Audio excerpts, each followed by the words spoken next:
من میخوام تو این ویدیو در مورد بدرفتاری و ناسازگاری بچه‌ها صحبت بکنم. وقتی که به حرف ما اصلا گوش نمیدن، توجه نمیکنن، جیغ میزنن، گریه میکنن، حرف زشت میزنن و کاملا بدون توجه به پیام‌هایی که قبلا بهشون دادیم و نکات تربیتی که تو خونه ما بوده دارن رفتار میکنن. ویدیو رو با من همراه باشید تا با هم علت‌های ناسازگاری بچه‌ها رو بررسی کنیم.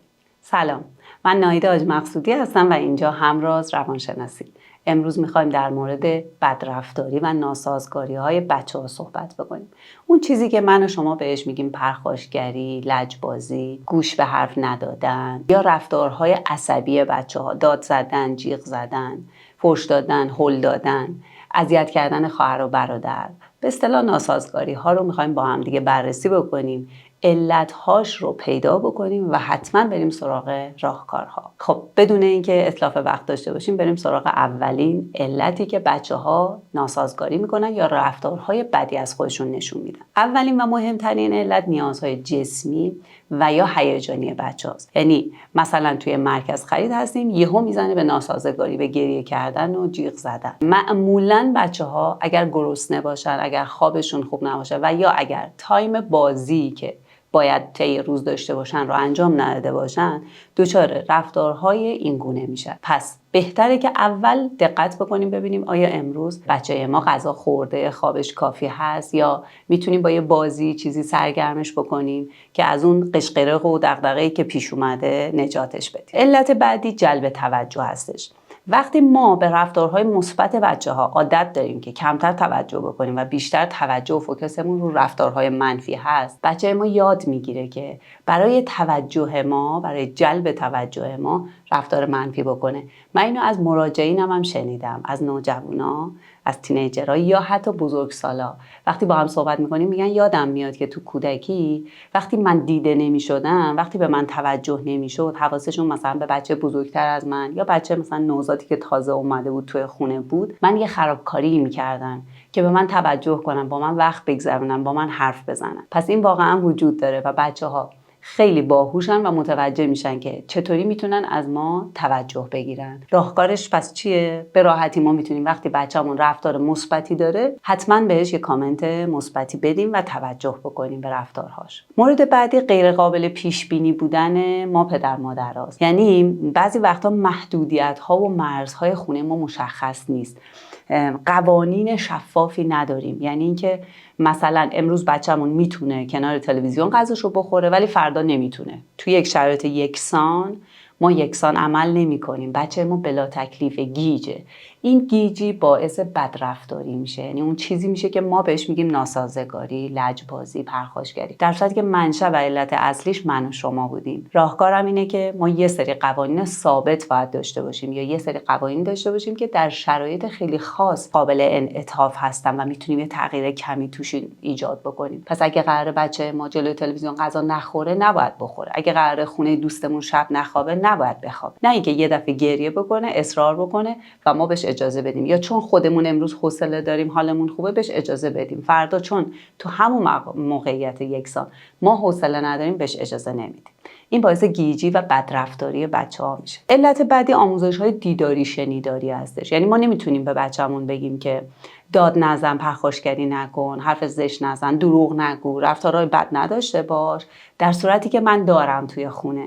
وقتی از تو ناراحت میشم من میتونم داد بزنم سرت، میتونم بزنم پشت دستت، میتونم تنبیهت بکنم، میتونم پشت تلفن دروغ بگم و تو داری میبینی، ولی تو نباید این کارا رو بکنی. نمیتونیم این کار رو انجام بدیم. ما الگوییم و اگر قراره به بچه‌مون بگیم که خب اگه اشتباه کردی بیا با هم گفتگو میکنیم و حلش میکنیم، اینطوری بچه میتونه یاد بگیره. اگر قراره تنبیه بشه، داد بزنیم، اونم یاد میگیره و میره توی مهد کودک یا مدرسه دوستاشو یا میزنه یا داد و بیداد میکنه، جیغ میکشه. مورد بعدی ناتوانی در بیان احساسات هست.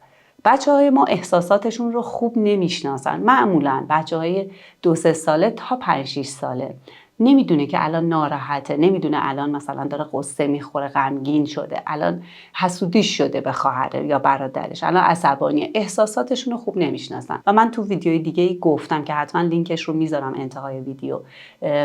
نیاز هستش که ما به بچه‌ها احساسات رو آموزش بدیم و ابراز احساس و هیجان هم یه مهارت خیلی مهم و کلیدی هست. اینطوری کمک میکنیم به بچه‌ها که در مورد حس و حالشون به ما حرف بزنن و ما خوب اونها رو بفهمیم و کمکشون بکنیم. اگه ویدیو رو تا اینجا دوست داشتید ممنون میشم که لایک بکنید. ویدیویی که لایک بیشتری بگیره به افراد بیشتری نشون داده میشه. اینطوری هم از ما حمایت میکنید، هم شاید این ویدیو به درد کسی بخوره. پیج ما رو در اینستاگرام هم با آیدی همراز.روانشناسی میتونید دنبال کنید. مورد بعدی امتیازدهی دو سویه هستش. براش یه توضیح میدم خدمتتون. ببینید بچه ما یه درخواستی از ما داره و ما بهش میگیم نه، نمیتونم این کار بکنم، نمیتونم اینو بهت بدم، الان مثلا میخوای غذا بخوری، نمیتونم بیام الان باهات بازی بکنم، الان نمیتونی بری تو حیاط یا هر چیز دیگه. بعد شروع میکنه 5 دقیقه 10 دقیقه 2-3 ساعت بعدش یه کاری رو انجام میده که اون کار داره ما رو اذیت میکنه. مثلا خواهر برادر کوچیکش رو داره اذیت میکنه، داره با شوخی میکنه، داره یه کاریو که نباید انجام میده توی خونه و ما شروع میکنیم بهش توجه منفی میدیم و هی میگیم نکن، نریز، نپاش، دست نزن به اونجا. پس توجه منفی میدیم.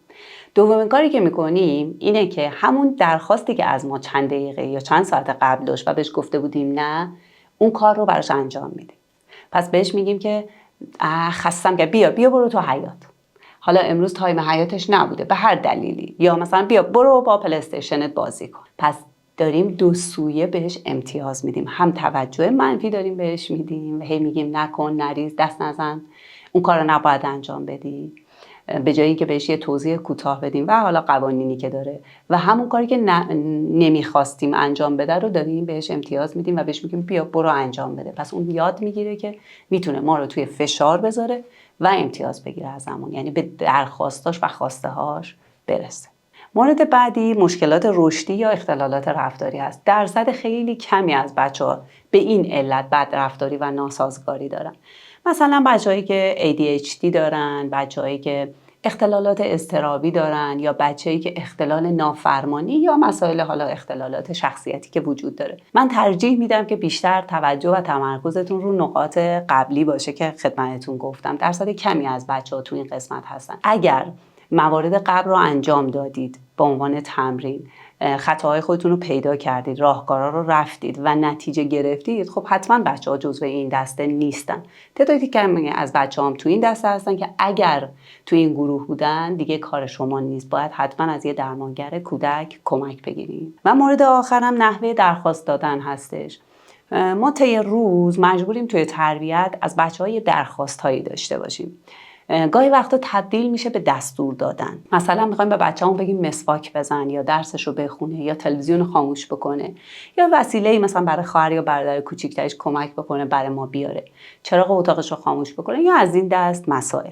وقتی به شکل دستور در بیاد و نکات منفی در کنارش ایجاد بشه، مثل اینکه مثلا ما حواسمون نیست پیاپی دستور میدیم یا در خور و سن بچه دستور رو نمیگیم، یعنی مبهمه، برای بچه مشخص نیست، بچه ما اون کار رو انجام نمیده، بعد ما اسمش رو میذاریم بدرفتاری، اسمش رو میذاریم نافرمانی، گوش ندادن، لجبازی یا هر چیز دیگه. ویدیویی داره بهتون پیشنهاد میشه که دقیقاً من در مورد دستور، یعنی انواع دستور خوب و اینکه نقاط منفی که دستور رو بچه‌ها انجام نمیدن چیا هست و چه کارهایی باید بکنیم که بچه‌ها درخواست‌های ما رو انجام بدن، اونجا کاملا توضیح دادم. پیشنهاد میکنم این ویدیو رو حتما ببینید.